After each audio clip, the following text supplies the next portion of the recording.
듣기 전에 찬양 한 점 올리시고 말씀을 받도록 하십시다. 고난이 유익이라.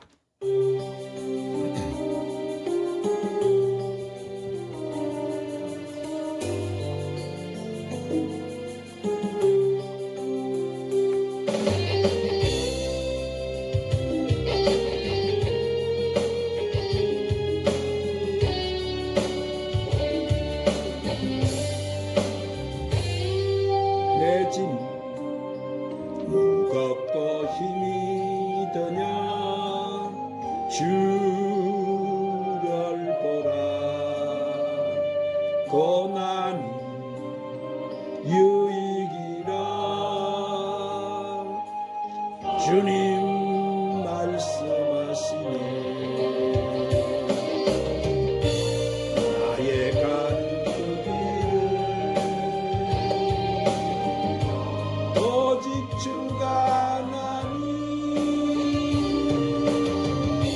나를 단련하신 후에 내가 정금같이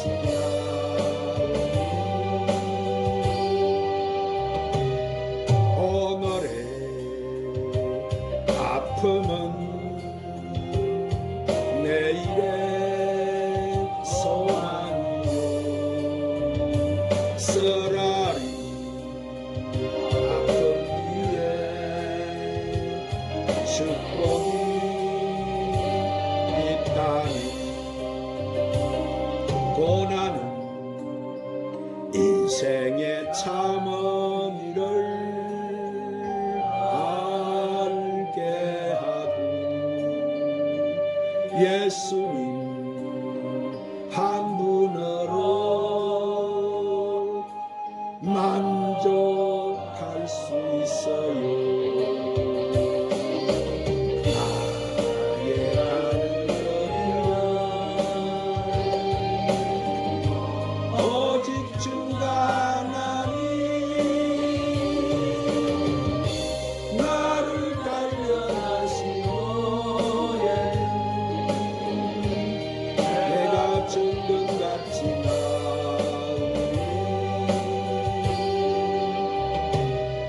고난이 크면은 영광도 크는도 장차받은 영광과 비교할 수 없다니. 고난의 십자가 고백이며 능력이라. 주님을 따르는 자 십자가 져야만 하리.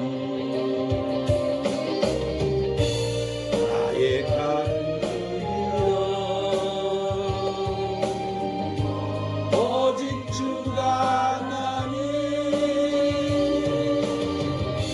나를 단련하신 후에 내가 정금같이 나오니. 좁은 가는 자 생명의 길 영광의 길 십자가 진우의 멸류가 있으니. 따라 하십시다. 고난과 위로. 짧은 인생길에 왜 이렇게도 고난이 많은가? 고난이 없이 살았으면 얼마나 좋을까? 이렇게 생각해 볼 때가 많이 있습니다. 우리가 항상 편하기만 하면 좋을 것 같습니다. 그러나 우리 인생들에게는 평안이 필요한 것처럼 고난도 필요할 때가 있어요. 따뜻한 태양이 꼭 필요합니다. 그렇다고 해서 밤낮 태양이 비친다면은 땅은 사막으로 변할 것이고 육신에 많은 질병이 생길 것입니다. 그러므로 때론 우리에게는 낮도 필요하고 밤도 필요하며 바람이 불지 않으면 태풍도 없고 좋을 것 같습니다. 그러나 비록 태풍의 위험과 폭우의 위험이 있다 할지라도 이를 인해서 지구의 신진대사가 잘 이루어지는 거예요. 이처럼 고난도 우리 인간이 부족하기 때문에 필요하기 때문에 하나님이 허락하시는 거예요. 그런데 초년에는 평안하다가 노년에 고생하는 것보다 젊어서 고생을 하다가 노후에 평안히 사는 것이 훨씬 좋을 것입니다. 고난이라는 것도 고난으로 끝나거나 그것이 계속된다면 고통스러운 것이지만은 위로가 있고 끝이 있다면, 그리고 고난 뒤에 영광이 있다면 얼마든지 견딜 수 있을 것입니다. 그러나 우리가 지금 여기서 생각하고자 하는 것은 고난을 당한 그것만이 아니에요. 고난을 당한 것보다 더 중요한 것은 고난을 극복해야 한다는 점이고, 더욱 중요한 것은 그 고난을 극복할 힘이 극기와 인내 또는 재물이나 권력의 힘에 아니라는 거예요. 본래 이 고난이라는 말의 언어의 뜻은 억압하다, 조이다, 억세를 재다, 에어싸다인데, 그러니까 한마디로 주리를 틀다, 이런 의미예요. 옛날 강가에서는 죄인을 잡아다가 신문을 할 때 이렇게 주리를 틀었는데 바로 그런 것을 말하는 것이죠. 그래서 고난은 주리를 트는 것 같아서 매우 고통스러운 것입니다. 그래서 오늘 본문에도 사도 바울이 그 고난을 어떻게 보고 있고 그 해결책이 무엇인가를 우리에게 밝혀주고 있어요. 그러면 고난의 해결책이 무엇입니까? 자, 첫 번째, 고난은 우리를 유익하게 해줍니다. 한번 따라합시다. 고난은 우리를 유익하게 해줍니다. 고난은 보편적이에요. 그래서 고난은 누구에게나 있습니다. 그러므로 하나님이 기뻐하셨고 백성들이 존경하였던 이스라엘 지도자 모세도 고난받는 종이었어요. 그리고 당대 의인으로서 의와 선을 행하였던 믿음의 선진들 욥도 고난을 당했어요. 또한 주의 사도 베드로나 사도 바울도 많은 고난을 당했습니다. 그렇다면 우리는 왜 나만 고난을 겪는가? 왜 나만 이 고난 때문에 아파해야 하는가? 하고 반문할 수가 없을 거예요. 종류와 정도의 차이는 있지만은 고난은 누구나 다 당하는 거예요. 오늘 우리 가운데도 고난이 없는 사람은 아마 한 사람도 없을 것입니다. 누구에게나 다 고난이 있습니다. 그런데 세상 사람들의 고난은 그것이 영원히 계속되고 마지막에는 지옥의 행벌로 연결이 돼버려요. 그러나 성도의 고난은 일시적이라는 사실을 여러분은 믿으시기를 바랍니다.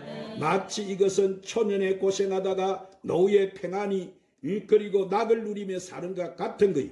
여러분, 우리 그리스도인에게는 십자가 위에 반드시 영광이 있습니다. 그러므로 그리스도인의 고난은 일시적인 거예요. 그런데 여기서 중요한 것은 뭐예요? 그 고난을 어떻게 이해하고 어떻게 해석하느냐에 따라서 그 고난의 길이와 고통의 농도가 결정된다는 사실이에요.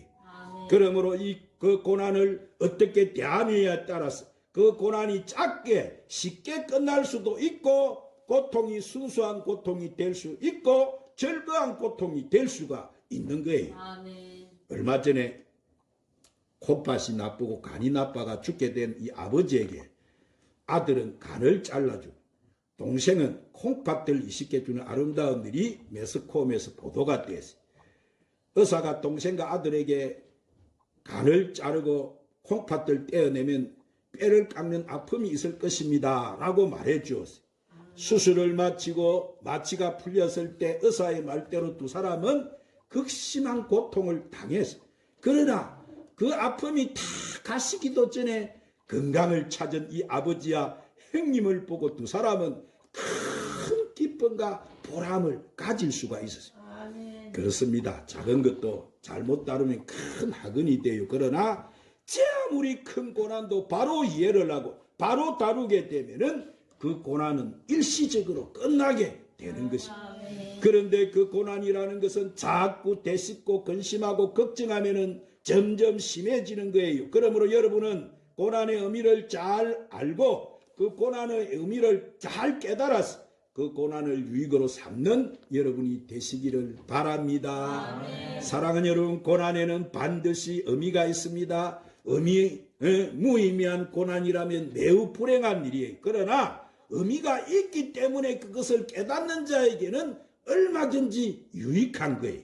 그래서 히브리서 12장 10절에 그들은 잠시 자기 뜻대로 우리를 징계하였거니와 오직 하나님은 우리를 유익을 위하여 그의 거룩하심에 참여하게 하시느니라. 그러면 구체적으로 그 고난이 어떤 유익이 있습니까? 자, 사람이 고난을 당하면은 도덕적으로 자기 생활을 반성하게 되는 거예요. 자기 잘못이나 무질서를 뉘우치게 되는 거예요. 그래서 영적으로 정신을 차리고 기도하게 되는 거예요. 대부분의 사람들은 살기 편하고 좀 넉넉해지게 되면은 하나님보다도 자기를 의지하고 믿게 되는. 그러나 어떤 시련이나 고난을 당하게 되면은 정신이 번쩍 들고 기도하기를 시작하는 거예요. 이번 탄핵을 당하신 우리 윤 대통령께서는 그가 세상의 사람이었지만 그가 그렇게 때 있을 때는 많은 하나님의 사람들에게 기도를 해달라고 부탁을 하던 그가 감옥에서 하나님을 만나게 되고 이제 그가 이렇게 탄핵을 떼니까 이렇게 말을 했습니다. 제가 부족해서 사명을 감당하지 못했지만은 이제 제가 나라와 민족을 위해서 기도하겠습니다. 아멘. 할렐루야. 아멘. 얼마나 멋진 사람으로 하나님이 만들어버리십니다. 그는 그 고난을 통하여 참으로 멋진 하나님의 사람으로 변화가 됐던 거예요. 아멘. 오늘 사랑하는 여러분, 이 나라 이 민족을 경영하시는 분이 누구세요? 우리 하나님이시죠. 아멘. 하나님이 경영하시죠. 아멘. 내가 통치자들하고 힘들고 어렵게 하면 얼마나 그것이 무겁고 힘이 들었겠습니까? 그러나 이제 하나님 앞에 맡기고 하나님 이 나라를 바르게 경영해 주시옵소서. 아멘. 이 나라를 바로 이끌어 주시옵소서. 아멘. 하나님 이 나라가 하나님 뜻을 이루어가는 나라가 되게 하여 주시옵소서. 아멘. 그것이 우리의 본분이죠. 아멘. 할렐루야. 아멘. 사실 우리가 문제가 없으면 기도의 필요성을 느끼지 못해요. 그게 우리 인생이. 그래서 히브리서 12장 11절에 보니까 그러므로 피곤한 손과 연약한 무릎을 일으켜 세우고, 그렇습니다. 고난 자체는 힘들고 고통스럽습니다. 그러나 고난이 불행한 것만이 아닌 거예요. 고난은 잘만 다루면은 매우 유익한 거예요. 고난은 우리를 성숙한 사람으로 자라게 하는 거예요. 고난은 우리를 철이 들게 만드는 거예요. 고난은 우리로 하여금 깨닫게 해주는 거예요. 그래서 고난이 유익한 거예요. 그러므로 여러분은 다가오는 그 고난을 잘 받아들여서 그 고난을 유익으로 바꾸는 여러분이 되시기를 바랍니다. 아멘. 두 번째로 고난은 위로의 통로가 되는 거예요. 한번 따라합시다. 고난은 위로의 통로가 됩니다. 자, 고난 없이 위로 없어요. 큰 고난 가운데 큰 위로가 있고 길고 긴 난간 가운데 길고 더 긴 위로가 있는 거예요. 산이 높으면 골짜기가 깊다는 말과 같은 이치인 거예요. 그래서 5절에 보니까 그리스도의 고난이 우리에게 넘친 것 같이 우리가 받은 위로도 그리스도로 말미암아 넘치는도다. 그렇습니다. 이것은 고난이 고난으로 끝나는 것이 아니고 위로가 뒤따라 온다는 거예요. 우리는 이 말씀 속에 두 가지 사실을 맹심해야 됩니다. 고난과 함께 위로가 있다는 거예요. 그런데 사법고시 합격한 사람에게 위로가 필요한 것이 아니고 축하가 필요해요. 이렇게 큰 시험에 합격한 사람이 말하기를 아이고 위로 받으십시오, 드릴 말씀이었군요 해서는 안 되는 거예요. 자, 그런 사람에게는 축하를 해줘야 돼. 그러므로 고난 없이 위로가 없는 거예요. 중요한 것은 위로란 말의 의미인데, 위로라는 뜻은 뭐예요? 가까이에서 부르다, 초청하다 이 말이에요. 고난 때문에 우리가 시위에 빠져 있을 때 고난 때문에 우리가 넘어져 있을 때 가까이 곁으로 오셔서 다정한 목소리로 불러주신다는 말씀이 바로 위로인 거예요. 그 좋은 예가 어디 있습니까? 예수님의 제자들이 갈릴리 바다를 건너갈 때 풍랑을 만나가지고 파선을 배가 이 파선을 당해서 이렇게 이제 물에 들어갈 지경에 이르렀을 때에 예수님께서 바다 위로 걸어오시면서 하신 말씀이 있어요. 뭐라고 하세요? 내니 두려워하지 말라. 이렇게 말씀하시면서 그들을 찾아오셨어요. 이렇게 우리 예수님은 때로는 우리가 고난의 파도를 타고 우리가 이렇게 가까이 우리를 찾아오실 때가 있어요. 그러므로 그 고난은 바로 감당하게 되면은 예수님을 가장 가까이 만날 수 있는 좋은 기회가 된다는 사실을 여러분은 명심하시기를 바랍니다.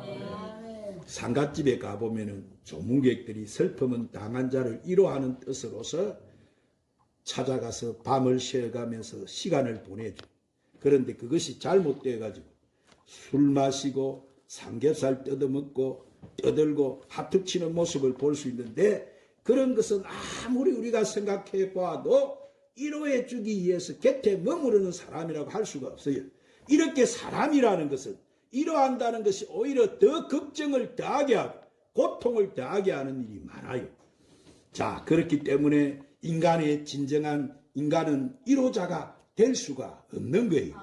그러므로 진정한 위로자는 오직 예수 그리스도밖에 없습니다. 사랑하는 여러분, 우리 주님은 오늘도 고난당하는 자를 찾아가 위로해 주시는 줄 믿으시기 바랍니다. 그러므로 지금 고난 중에 있는 사람은 이 주님의 음성을 들으시기를 바랍니다.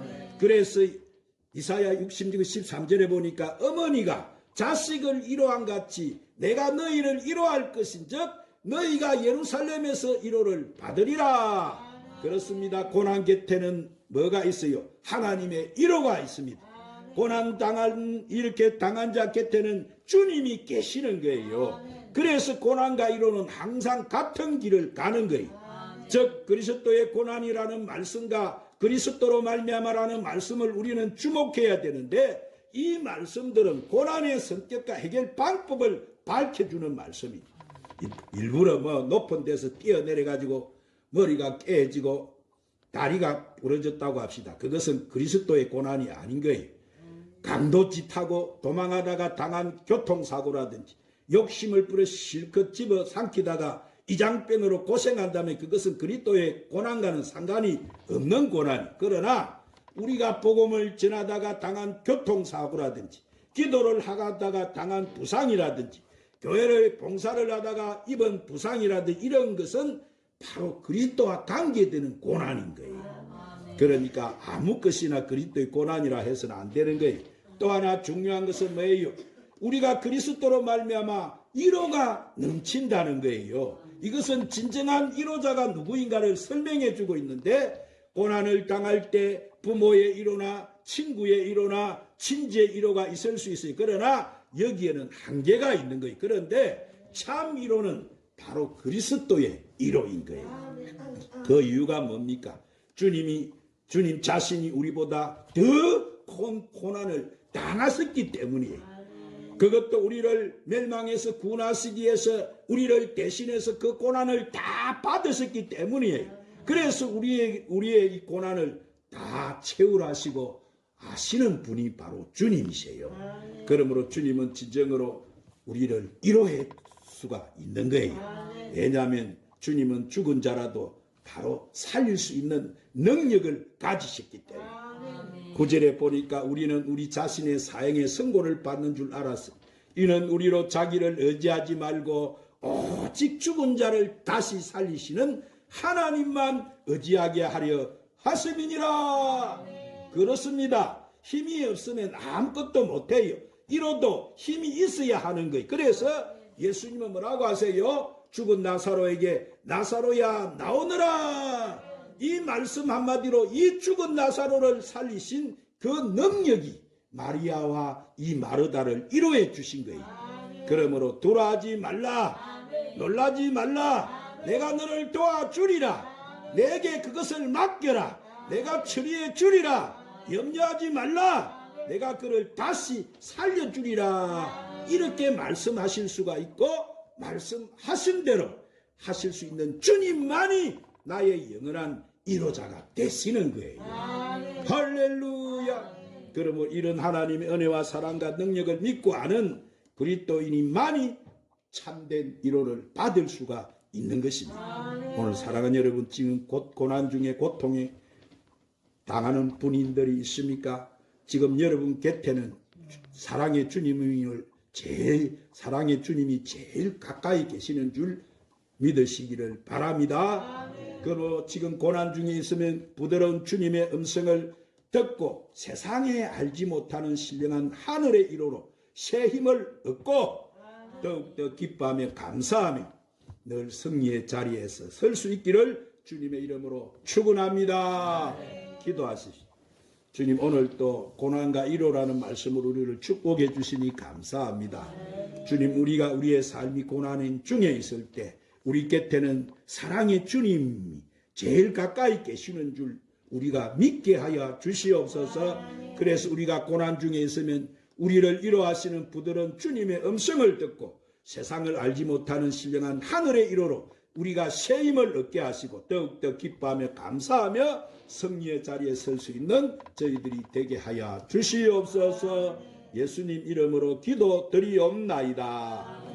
사랑하는 오늘 우리가 예수님 베푸신 성찬을 받는 날에 우리가 받을 이 성찬은 예수 그리스도께서 죄인들을 위해서 십자가에 못 박히신 예수 그리스도의 고난과 죽음, 그리고 우리를 위해서 십자가에 살이 찢기고 물과 피를 흘리시며 죽으신 주님의 무한하신 사랑을 기념하는 예식이에요. 예수님께서 잡히시기 전날 밤 유월절 만찬에서 이 성찬식을 행하시면서 이는 성도들이 지켜 행해야 될 영원한 구례라고 하시며 이를 기념하여 행해라 그러셨습니다.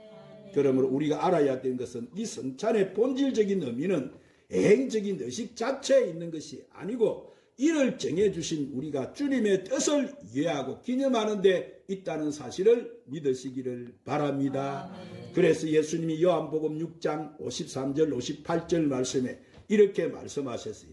내가 진실로 진실로 너에게 이르노니 인자의 살을 먹지 아니하고 인자의 피를 마시지 아니하면 너희 속에 생명이 없느니라.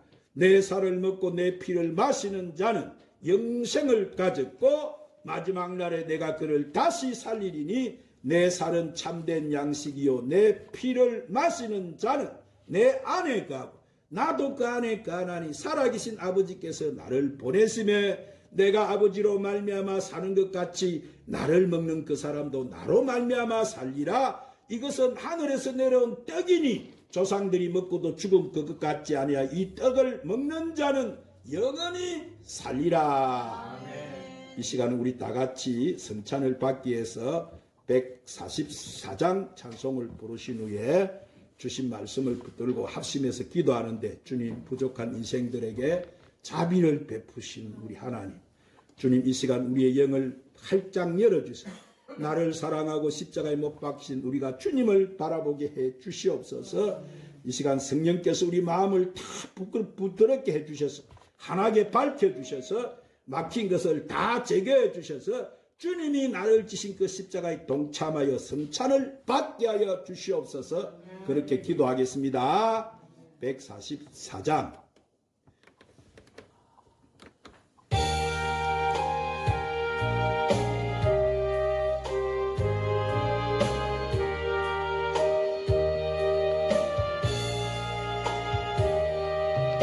예수 나를 위하여 십자가를 지는데 세상 죄